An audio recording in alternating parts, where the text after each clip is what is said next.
Good morning. May it please the Court. I'm Robert Allwine from Robert Allen Law. On behalf of the Appellant 1111 Brickell Office LLC, with me is my co-counsel Alex Dombrowski. I'll presume the Court's familiarity. Counsel, before you start rolling, you want to reserve some time? I do. I'd like to reserve 3 minutes for Sure. rebuttal. Thank you, Your Honor. I presume the Court's familiarity with the facts and the issues and get right into the argument. We present two issues of appeal. First, whether the trial court erred in interpreting the term premises in this particular lease. Trial court interpreted the term premises in this lease to mean the interior space over which Hogan Lovells had exclusive possession and control and the right to quiet enjoyment, and that no part of the structure containing that interior space were part of the premises. Now, under this interpretation, the court found that Hogan Lovells had a right to terminate under the casualty provision in Section 17A. The second issue is whether the trial court erred in finding that Florida law prohibits a commercial landlord from seeking a special damage. In this case, it was diminished value to a commercial building in a breach of lease case. With respect to the first issue, the lease principally consists of a few parts. For purposes of this argument, it consists of the main part, which is called the commercial office lease. It consists, and that spells out the rights and the responsibilities of the parties. The second part is the basic lease information rider.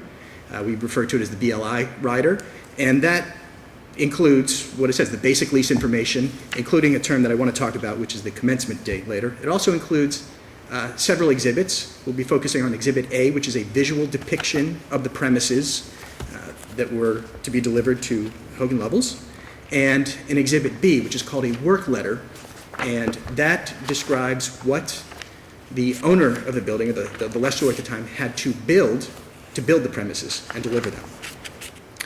The trial court's supplied definition applies nowhere in the text of this lease, and it fails to abide by well-established Florida rules for interpreting contracts.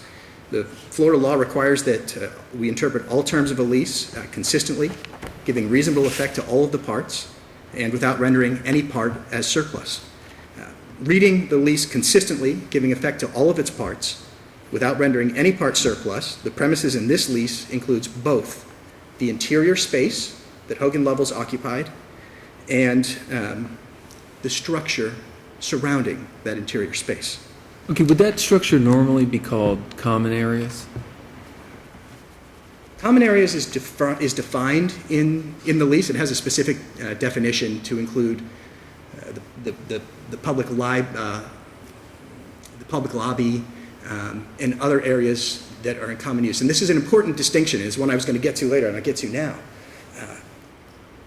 Hogan Lovells occupied 2 full floors of this building, and the lease distinguishes between common areas for a full floor occupant and anybody else. And it's in Section 1B of the lease where it says that the landlord may alter common areas as it wishes, except if you occupy a full floor, in which case the only alterations the landlord can make are those that are required by code or law.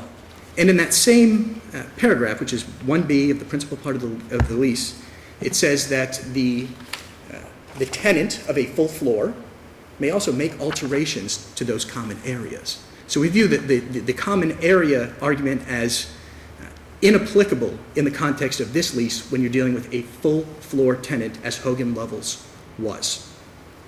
Does it say anywhere in the lease that when you have 2 floors like this, that the quote common area, for want of another word, the elevator shafts and that area right outside, is there anywhere that says that it becomes part of the premises, or is it just, or is your argument solely that the lease says we can't do anything to the common area without your permission? Therefore, it leads to believe that's part of the lease premises. I think the trial court's focus was on what areas Hogan Lovells had control and possession of. Right. And those common areas on those 2 floors would be part of the area that Hogan Lovells had. Is there anything in the lease, though, that tells me that, in fact, when this situation occurs, that common element becomes part of the leased premises to that individual tenant? No. Okay. No, it doesn't. And just to clarify, besides the, let's say the interior area that the law firm was occupying, the landlord is saying what additional areas should be included to make the proper calculation. Yes. Could you just clarify for that? Yes, I will. What was Outside the walls, the ceilings, What walls? The exterior walls, the interior walls? and load-bearing walls, columns. Okay, so the load-bearing walls, you're saying are part of the premises of the law firm In this lease, yes. in this lease? Yes. Okay, so I'm looking at the lease. It says, "The lessee shall keep the premises in good condition and repair." Would the lessee's responsibility regarding the premises extend to keeping the load-bearing walls in good repair? Those load-bearing walls would have had on them the lessee improvements that Right, Hogan so, Lovells added. but I mean, I would think the woodwork and landlord whatnot. would be responsible for the load-bearing walls. But you're saying that the tenant is responsible for the load-bearing walls? That seems a little bit of a stretch. I understand. And if I can step back to what had to be delivered in this lease, I mean, this is a contract where two parties agreed to what Right, would be right, delivered. and the to premises. tenant has responsibility to maintain the premises. And your argument is the tenant undertook the responsibility to maintain the load-bearing walls. So would that, like each tenant on each floor had the responsibility to maintain the load-bearing walls on its floor? That doesn't make sense, right? No, but in a sense, yes. They can't knock a hole through it. They can't take down a column. But not only can't that, drill they a have to hole. repair it. They have to, under the lease, they have to The lease also specifies. keep it in good condition and repair, The lease also specifies the owner's obligations as including well. all necessary repairs and replacements. So they would have to replace them. If for some reason that load-bearing wall turned out to be defective, it would be the tenant's responsibility to rebuild the load-bearing wall. Not necessarily, no. Well, Because that's what the, okay. No, because The lease says the lessee has responsibility for the premises. You're saying the premises includes the load-bearing wall. Therefore, if there was like a defect in the load-bearing wall, each tenant would be responsible for their share of the load-bearing wall. If we accept your argument, right? To the extent that the landlord is not also responsible. I think part of the issue is whether there can be, in these concepts, any overlap in the terms premises, property, buildings, and common areas. And there can be. The premises, well, take the lessee improvements, the things that Hogan Lovells builds in the space that become part of the premises. So lessee improvements become part of the premises. There is some overlap with that. The premises are part of a building. There is some overlap with that. The building is part of what's defined as the property. There is some overlap, and rights and responsibilities among the parties are allocated for different aspects. In this case, there was there was water damage. There was a burst pipe that caused water damage, and Hogan Lovells terminated its lease saying that our lessee improvements, the things that we installed in the premises, were damaged by more than 25%. And the owner said, well, wait a minute, the floors are okay, the ceilings are okay, there's a lot more in these premises that are just fine, and if you actually include the replacement cost of everything that's in the premises, the damages are like 12%, 11 to 12%, and that there was no right to terminate. If I can step back to what had to be delivered, this gets to the commencement date. In this case, Hogan Lovells installed the lessee improvements. They built things like woodwork, certain fixtures, and whatnot. And if they elect to install their own lessee improvements, the lease does not begin until the landlord delivers the premises to them. So the physical question in this casualty case is, what physical things were delivered to Hogan Lovells? They delivered, and around and in which they installed the lessee improvements.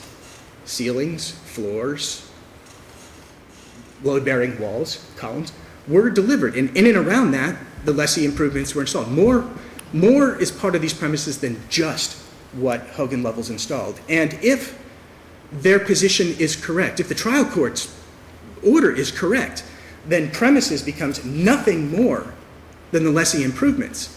And that is a bad interpretation of this agreement. Those terms can be distinct in this sense, because something had to be delivered before they could be installed. question is what?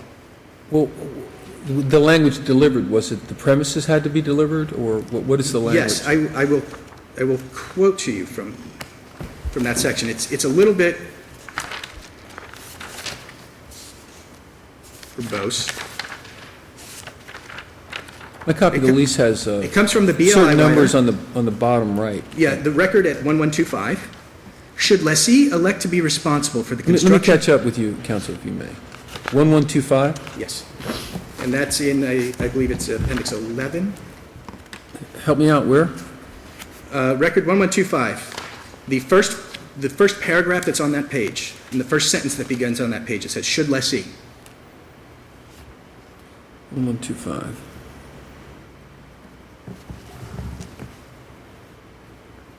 It's Roman numeral 2 of the lease? There you are, on 1125, if you just go to the top of the page begins election by November 1st, 2000. Yes, thank you. That first sentence, should lessee elect Thank you. Go ahead. to be responsible for the construction of lessee improvements, then the commencement date shall be 120 days after lessor's delivery of the premises to lessee for lessee to commence construction of lessee improvements. If the premises had to be delivered before the lessee improvements could be constructed, the question for this court is what had to be delivered? What is included in the term premises and what is properly calculated under the Section 17A casualty provision? I'm happy to answer any questions. I think Did the shell improvements have to be delivered? Yes, the shell Did improvements. the shell of the building have to be delivered? The shell improvements. How, did the downstairs lobby have to be delivered? It did. In a sense, it did. They had to build a building. So really, that was part of the premises, the downstairs lobby. No, I And the disagree. shell was part of the premises. That is not what is shown on Exhibit A. That's not shown? That's not what is shown on the visual depiction of the premises that need to be delivered. Right. This is reading the entire lease together. But you Look just at- told me that was part of what had to be delivered. It's part of the building. I didn't answer well. Fair It's part- enough. Reading the entire lease together, that slice, which is depicted on Exhibit A, shows what had to be delivered. And it shows these things. We are trying to read this lease consistently with all of its provisions and all of its attachments. And the only consistent interpretation is one where it includes shell improvements allocable to that space. Were the glass windows, are they part of the, what are they part of? Are they part of the premises, or are they part of the, Yes. so who maintains the glass windows?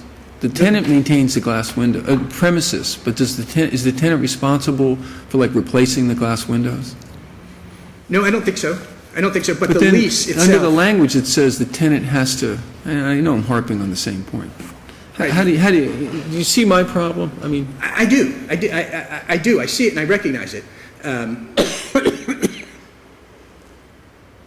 It assumes a complete and total distinction between premises and other things that are part of the building that the lease doesn't assume.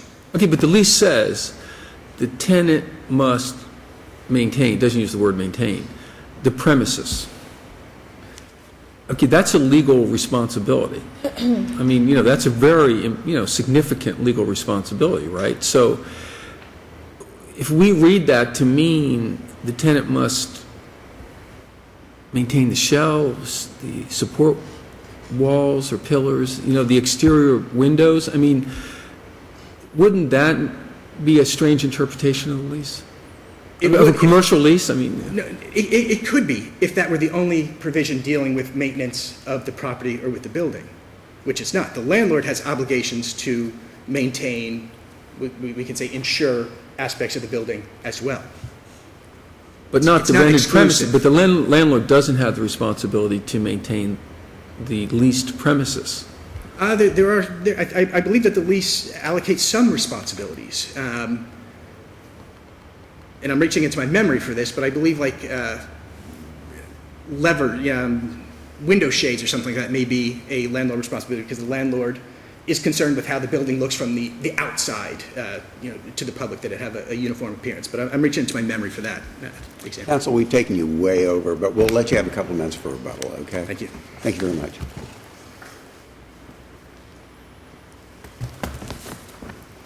Good morning, and may it please the court, Morning. Curtis Minor, on behalf of the Appellee Hogan Lovells US. And our position is that the trial court got it right, in a well-reasoned order containing findings of fact and conclusions of law. I'll jump right into the argument, and I'll follow up on one of the questions that Judge Logue had. In order to buy 1111 Brickell's argument, in order to have the provision of the lease that says the lessee has responsibility for the premises, capital P, Hogan Lovells would not only be responsible for the load-bearing walls, but everything on those two slices of the floor. The elevator shafts, the plumbing and whatever other mechanical equipment, electrical equipment passes between their floors, the windows, which presumably include the requirement to keep them clean on the outside. Hogan Lovells is a full-service international law firm with many talented lawyers, but I think it would come to a shock to them if it was supposed to be within their responsibility to be maintaining all these sort of things as well. Maybe that should be part of the contract for the new associates. They have to clean the windows and things like that. Multi-talented. And I'm being facetious, you know Yes. that. Okay. Elevator Now, engineers. your opposing counsel is saying your interpretation would basically reduce this provision to, if the leasehold improvements are destroyed, then the tenant can get out of the lease. So, I mean, are you defining premises as meaning just the leasehold improvements? It effectively is. The premises are anything that fills the box that is delivered by the landlord. And here's the fundamental flaw with 1111 Brickell's approach. One thing is clear in this lease. Very first section, section 1A. It's titled Premises, Common Areas. Premises with a capital P and common areas with a capital C and a capital A are two different things. The premises are the space that Hogan Lovells leases, and under Section 35 of the lease, it's the space that they peaceably and quietly have, hold, and enjoy during the lease term. It's the place over which they have the right of quiet They enjoyment. don't conduct business in an empty shell. No. They conduct business with cubicles for secretaries, offices for lawyers, conference rooms for depositions, meetings, conference calls. I mean, that's what the lease premises are for them. It's not just an empty shell.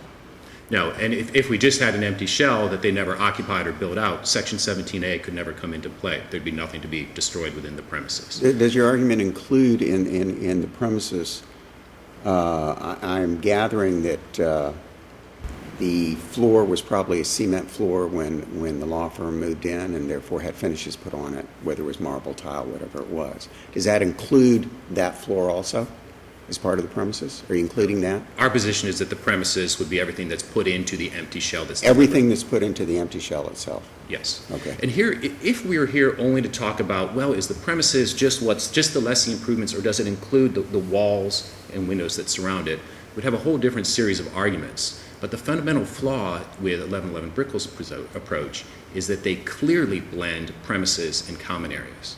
At the trial, they presented testimony. The evidence they presented on what the cost of replacement of the premises would be came through one witness, Art Newman, an expert witness. And he said what he did is essentially take a slice of the entire building, of the 19th and 20th floor, and everything in that slice he included as part of the premises, to determine what the cost would be. I mean, did he actually testify that included the elevator shaft and the plumbing and, you know, the macro plumbing and stuff like that? He testified that it included everything within that two-floor slice. And so if we were just talking about, well, if the walls that surround Hogan Lovells space, that would be one thing. But we're indisputably, when we're talking about two slices, we're talking about the elevator shafts. We're talking about the public stairwells. We're talking about the machine rooms. We're talking about the common lobby area. So whatever debate there may be about the empty box or the walls around the box, one thing is crystal clear in the lease is that common areas are the public elevators, the public stairwells are common areas. And what 1111 Brickell has to do in order to reach the position they want, in order for the premises to be large enough and include enough that you don't hit the 25% threshold for damage, they include things that are indisputably common areas.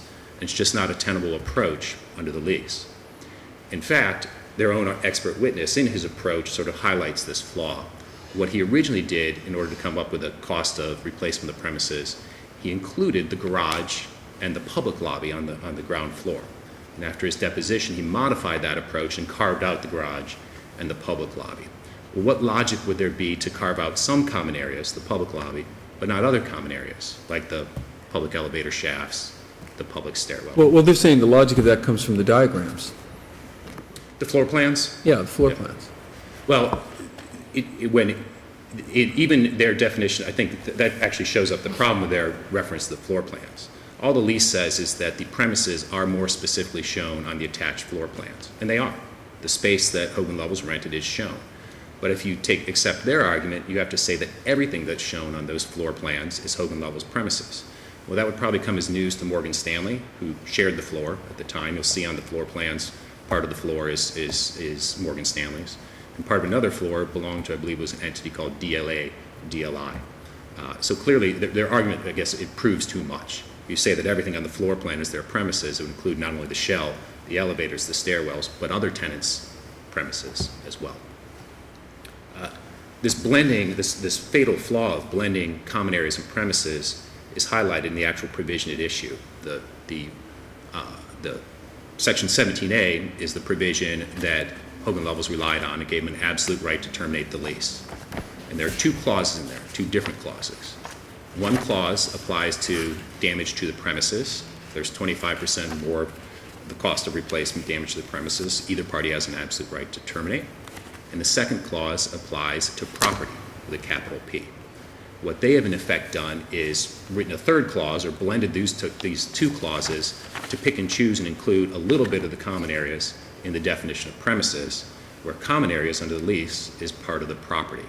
So it's just a second way in which the approach they took and the only evidence they presented at the trial court is simply inconsistent with this distinction between common areas and premises.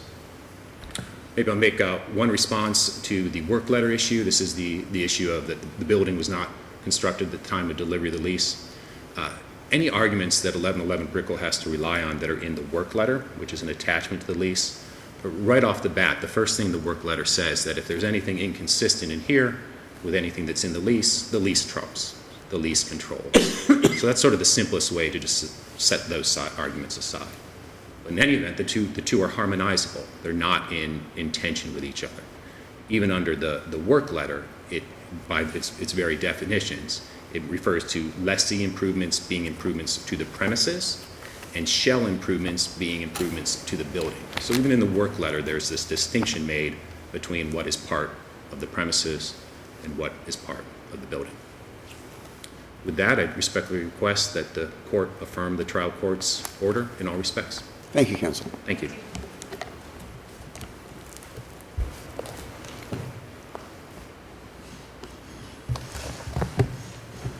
Council made mention of public stairwells as common elements that are included in the slice. I want to draw the court's attention to something that, frankly, as I was preparing this morning, I reviewed the Second Amendment to the office lease.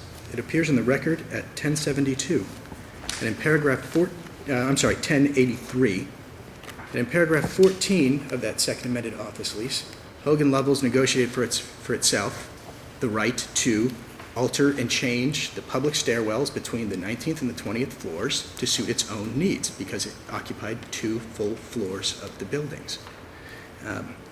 The second point I would note is that the work letter is tied to section. But, I mean, could they exclude other people from those stairwells? I suppose in fire emergency they couldn't exclude other people from the stairwells, but they were allowed to do something that... Could they exclude people from their premises? I mean,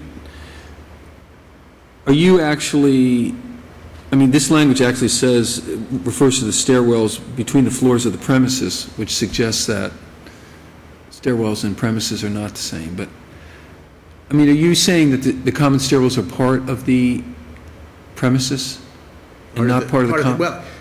Well, your argument is that the premises and the common areas overlap, that they're not really two separate ideas. There is some overlap on those slices. That's an unusual interpretation of a commercial lease, isn't it?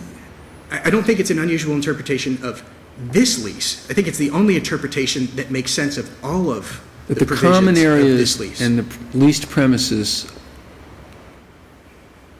overlap.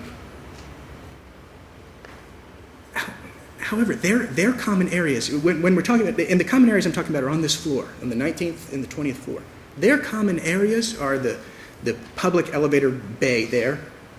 They bargained for design control of that. The landlord couldn't come in and make a change. For the stairwells, which may otherwise be a common area, they bargained for control. The landlord did not have unfettered access to control or to change those parts of the slice. Is it your client's position that the elevator shaft on those floors is part of the premises? My understanding is For an purposes of Section 17? My understanding of an elevator shaft is that an elevator shaft is air. I will. Well, I'm not, I don't know. Elevator shafts have concrete walls. I don't know if you've seen the inside of them, but is your argument that the elevator shaft, and there's like equipment and stuff, but is your argument that, I mean, was it your expert's argument, because, I mean, your opposing counsel said this, and I don't know if it's true or not. Was it the testimony of your expert below that those areas were actually part of the premises for the calculation? The record shows that the expert calculated a Slice. slice. And did the slice include the walls of the elevator shaft? I believe that the record is unclear with respect to the elevator shaft. I'm not sure that was brought out on direct or on cross, other than he calculated a slice. Did it include Opposing the- counsel can correct that, but I don't think that was clarified on the record, other than slice. Maybe the expert did, maybe the expert didn't. We don't know. I don't think the record is clear on whether that is the exterior, yes, but whether the actual area inside. The exterior walls were included as part of the premises by the expert? I'm sorry, I was referring to the exterior of the elevator. Was your Okay. question different? Yeah, I'm sorry, I changed the subject. I didn't catch your reference. Okay, all right, thank you for clarifying that. And if I could just correct one thing with respect to the Morgan Stanley reference. At the inception of this lease, what was delivered was the 19th floor. The 19th floor did not have another occupant on it. The 20th floor was not delivered at the inception of this lease. And by the time the pipe burst, Hogan Lovells was a complete occupant of the full 19th and the full 20th floors. But how about when these charts were drawn up? Were there other tenants? Not on the 19th floor, and they didn't lease. How about on the other floor? The chart depicts Morgan Stanley on the 20th floor, but that was not leased premises. That was in contemplation of a future expansion. That was not delivered. And last point on this. The work letter ties directly into Section 6 of the lease, and Section 6 of the lease governs it's titled Completion of Premises. What must be done to build and deliver the premises. I think the two have to be read together and can be read together. The question on this issue for the court is, what is included in the term premises? Is it only lessee? Okay, but I mean, even that section, I mean, it says, the lessor agrees to build out the premises at the lessor's sole cost and expense. Sure. The lessor also gave a tenant allowance to build out initial leasehold improvements. That's something that people do in commercial leases to encourage tenants to occupy their buildings. Okay, well, thank you. Thank you, counsel. In conclusion, counsel, in conclusion, you would like us to Reverse. Reverse. thank you all very much.